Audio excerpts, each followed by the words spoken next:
ഇനി നമുക്ക് പഠിക്കാനുള്ളത് IO വേഴ്സസ് മെമ്മറി ബസ്, രണ്ടാമത്തെ പാർട്ടാണേ.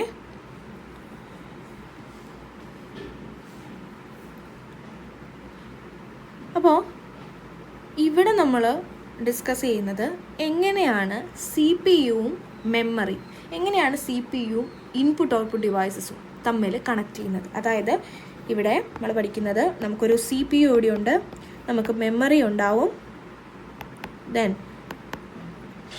IO ഡിവൈസസും ഉണ്ടാവും. അപ്പോൾ എങ്ങനെയാണ് ഇവർ തമ്മിൽ കമ്മ്യൂണിക്കേറ്റ് ചെയ്യുന്നത്, അതിൻ്റെ ആർക്കിടെക്ചർ ഏതൊക്കെ തരത്തിലാണ് നമുക്കിവരെ കണക്ട് ചെയ്യാൻ പറ്റുന്നത്, അതാണ് നമ്മളിവിടെ പഠിക്കുന്നത്. അപ്പോൾ നമുക്കറിയാം CPU-യും മെമ്മറിയും തമ്മിൽ കമ്മ്യൂണിക്കേറ്റ് ചെയ്യുന്ന ബസ്സിൻ്റെ പേരെന്താണ്? ബസ്സിൻ്റെ പേരെന്താ? അതിനെയാണ് നമ്മൾ മെമ്മറി ബസ് എന്ന് വിളിക്കുക. CPU-യും ഇൻപുട്ട് ഔട്ട്പുട്ട് ഡിവൈസും തമ്മിൽ കണക്ട് ചെയ്യുന്ന ബസ്സിനെ നമ്മൾ എന്ത് വിളിക്കും? IO ബസ് എന്നും വിളിക്കും. അപ്പോൾ എങ്ങനെയാണ് നമുക്ക് ഈ മെമ്മറി ബസ്സിനെയും ഇൻപുട്ട് ഔട്ട്പുട്ട് ബസ്സിനെയും ഉപയോഗിച്ച് ഈ കമ്മ്യൂണിക്കേഷൻ, CPU മെമ്മറി കമ്മ്യൂണിക്കേഷൻ അല്ലെങ്കിൽ CPU IO കമ്മ്യൂണിക്കേഷൻ നടത്താൻ പറ്റുന്നത്, എന്തൊക്കെ ആർക്കിടെക്ചറാണ് നമ്മളിതിനകത്ത് യൂസ് ചെയ്യുന്നതെന്നാണ് ഇനി നമ്മൾ പഠിക്കുന്നത്. അപ്പോൾ നമുക്കറിയാവുന്ന കാര്യങ്ങളാണ്.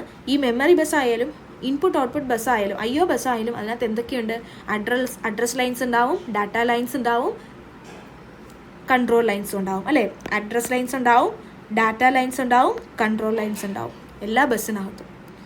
Then there are two ways in which computer bus can communicate with memory and IO.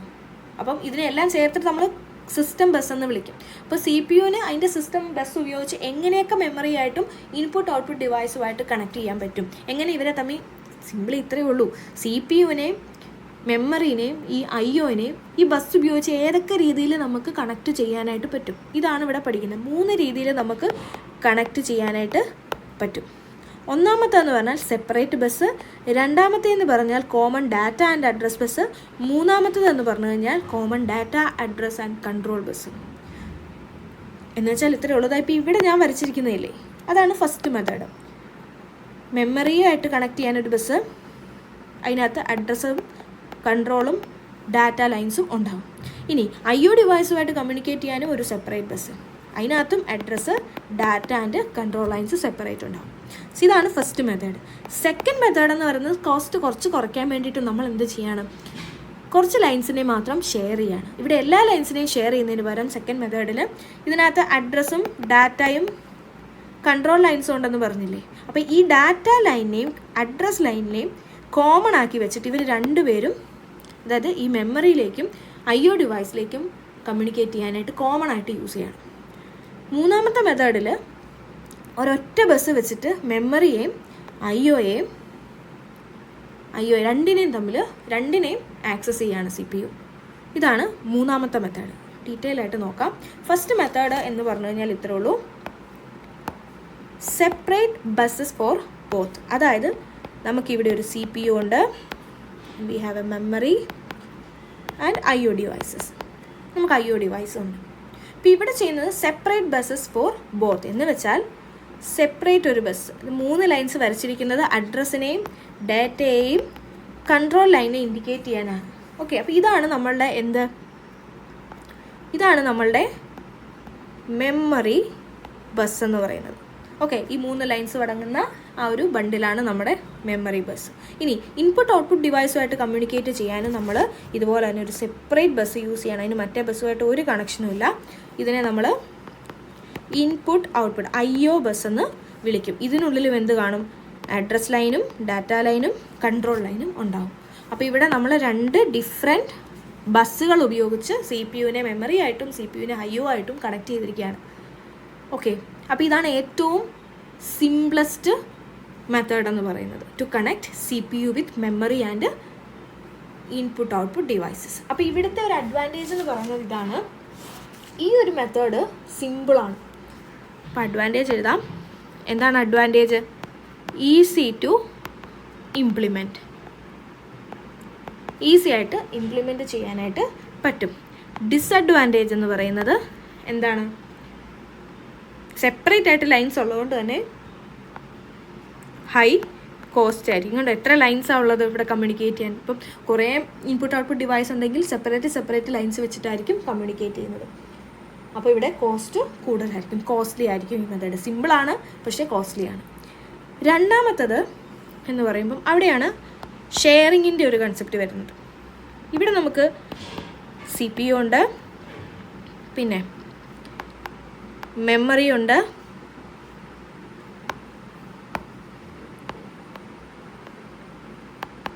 And input output ഡിവൈസസും ഉണ്ട്. അപ്പോൾ ഇവിടെ ചെയ്യുന്നത് എന്താണെന്ന് ചോദിച്ചാൽ common address and data lines. അപ്പോൾ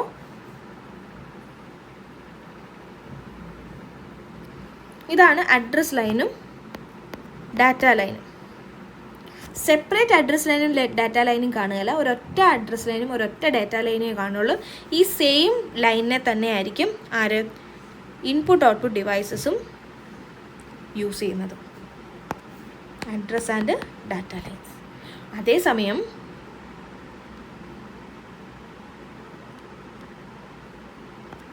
കൺട്രോൾ ലൈൻസ് മാത്രം സെപ്പറേറ്റ് കൊടുക്കും.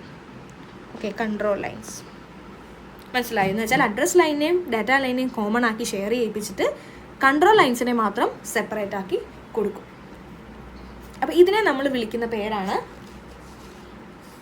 Isolated IO or IO mapped IO.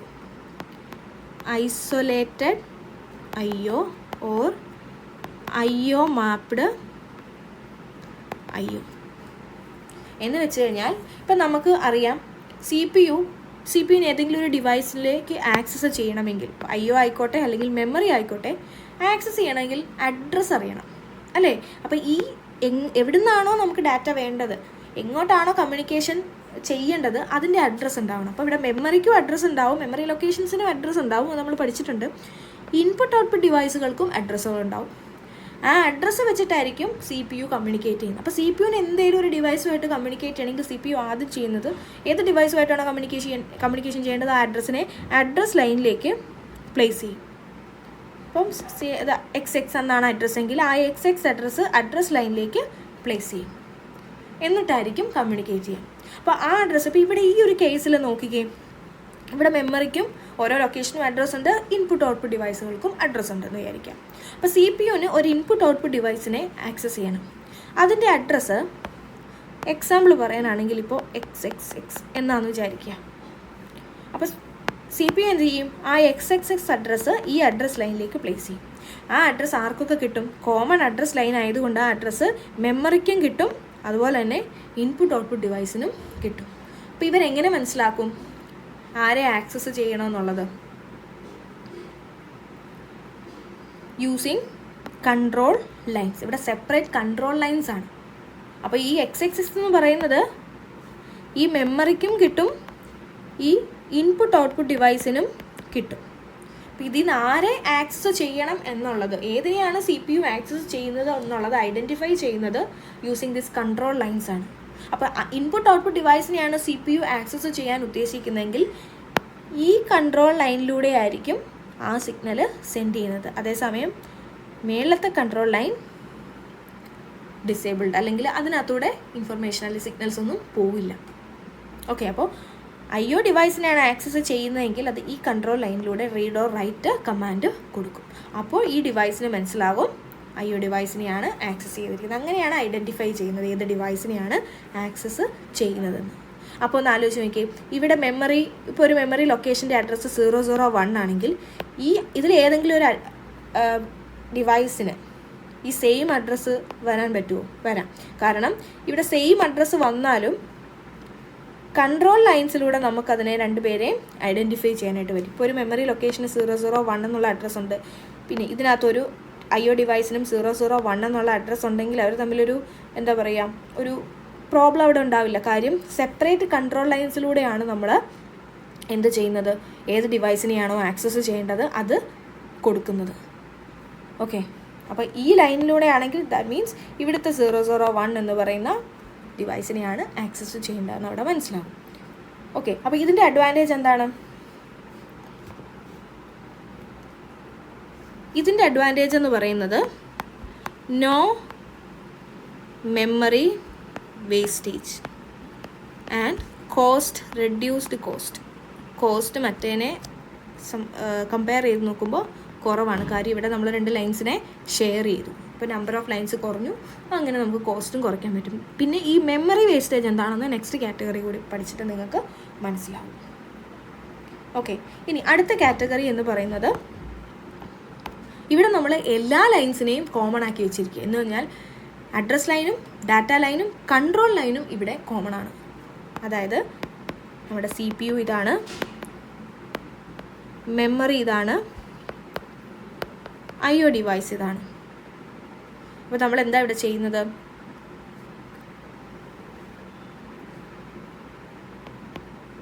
CPU, memory and IO. അപ്പോൾ ഇവിടെ നമ്മൾ ചെയ്യുന്നത് സെയിം ലൈൻ തന്നെ നമ്മളിവിടെ ഷെയർ ചെയ്യാണ്.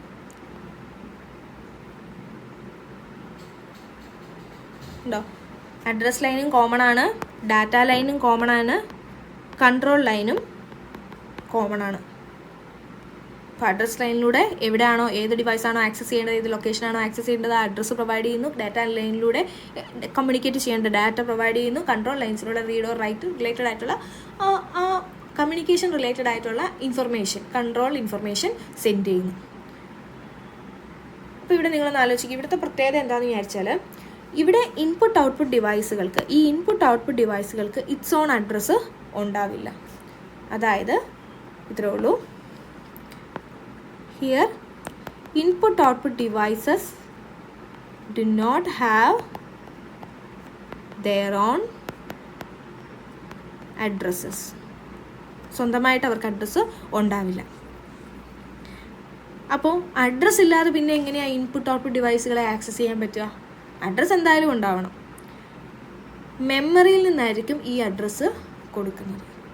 എന്ന് വെച്ചാൽ ഇതിപ്പോൾ നമ്മുടെ മെമ്മറി ആണെങ്കിൽ, നമ്മുടെ മെമ്മറിയാണ്, മെമ്മറിയിൽ കുറേ അഡ്രസ്ഡ് ലൊക്കേഷൻസ് ഉണ്ട്. 001, 010, 011, 100, 101, 110, ഇങ്ങനെ കുറേ ലൊക്കേഷൻസ് ഉണ്ടെന്ന് വിചാരിക്കാം.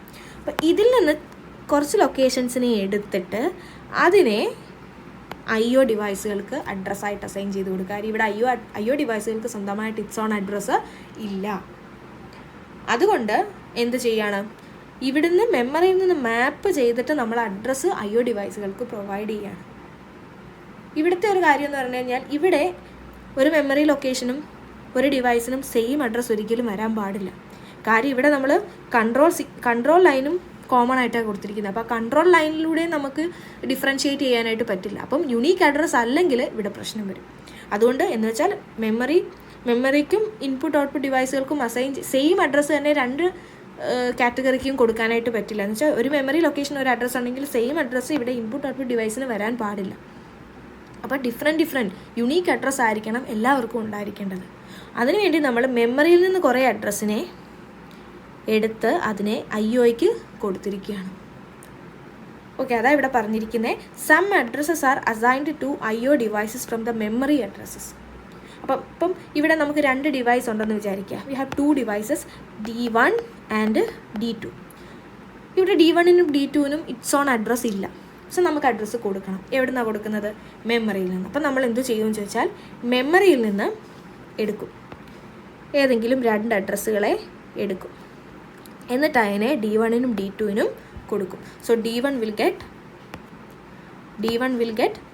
010 and D2 will get 011.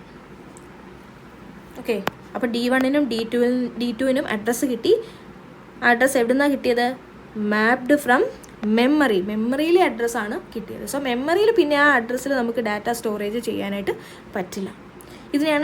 ഇതിനാണ് നമ്മൾ മെമ്മറി വേസ്റ്റേജ് എന്ന് പറയുന്നത്. ഒരു മെമ്മറിയിൽ ലൊക്കേഷൻസ് ഉണ്ട്, അതിന് അഡ്രസ്സും ഉണ്ട്, പക്ഷേ ആ ലൊക്കേഷൻ യൂസ് ചെയ്യാൻ പറ്റില്ല. കാരണം ആ അഡ്രസ്സിനെ നമ്മൾ വേറൊരു ഡിവൈസിന് അസൈൻ ചെയ്ത് കൊടുത്തിരിക്കുകയാണ്. സോ ഇവിടുത്തെ ഡിസഡ്വാൻറ്റേജ് എന്ന് പറയുന്നത് എന്താണ്? ഡിസഡ്വാൻറ്റേജ് എന്ന് പറയുന്നത് മെമ്മറി വേസ്റ്റേജ് ആണ്. അപ്പോൾ നേരത്തെ പഠിച്ച കാറ്റഗറിയിൽ നമ്മൾ എഴുതിയായിരുന്നു നോ മെമ്മറി വേസ്റ്റേജ്. ഇപ്പോൾ മനസ്സിലായില്ലേ, ഇവിടെ മാപ്പിംഗ് ഒന്നും ചെയ്യുന്നില്ല. മെമ്മറി അഡ്രസ്സുകളെ നമ്മൾ ഡിവൈസിന് ഡിവൈസിന് മാപ്പ് ചെയ്തൊന്നും കൊടുക്കുന്നില്ല. അതുകൊണ്ട് എല്ലാ ലൊക്കേഷനും നമുക്ക് ഡാറ്റ സ്റ്റോറിങ്ങിന് വേണ്ടി ഡാറ്റ സ്റ്റോറിങ്ങിന് യൂസ് ചെയ്യാൻ പറ്റും. അതുകൊണ്ട് മെമ്മറി വേസ്റ്റേജ് ഇല്ല. പക്ഷേ ഇവിടെ അങ്ങനെയല്ല, ചില ലൊക്കേഷൻസിനെ നമ്മൾ ഉപയോഗിക്കാതെ ആ അഡ്രസ്സ് IOയ്ക്ക് കൊടുക്കുന്നത് കൊണ്ട് ആ ലൊക്കേഷൻസ് ഉപയോഗിക്കാൻ പറ്റില്ല. സോ മെമ്മറി വേസ്റ്റേജ് ഇവിടെ ഉണ്ടാകുന്നു. അഡ്വാൻറ്റേജ് എന്ന് പറയുന്നത് കോസ്റ്റ് ലോ ആണ്. കാര്യം ഇവിടെ നമ്മൾ ലൈൻസ് എല്ലാം കോമൺ ആയിട്ട് യൂസ് ചെയ്യുക, അപ്പോൾ കോസ്റ്റ് വളരെ കുറവായിരിക്കും. ഓക്കെ, അപ്പോൾ ഇതാണ് common address and data bus. അതാണ് നമ്മുടെ മൂന്നാമത്തെ മെത്തേഡ്.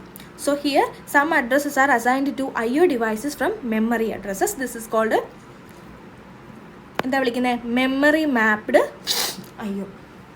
ഇതിനെ മെമ്മറി മാപ്ഡ് IO എന്ന് വിളിക്കും. അപ്പോൾ മെമ്മറി മാപ്ഡ് എന്ന് ചോദിച്ചു കഴിഞ്ഞാൽ നിങ്ങൾ ഇത്രയും ഓർത്താൽ മതി, മെമ്മറിയിൽ നിന്ന് മാപ്പ് ചെയ്താണ് അഡ്രസ്സ് കൊടുക്കുന്നത്. ആർക്ക്? IOയ്ക്ക്.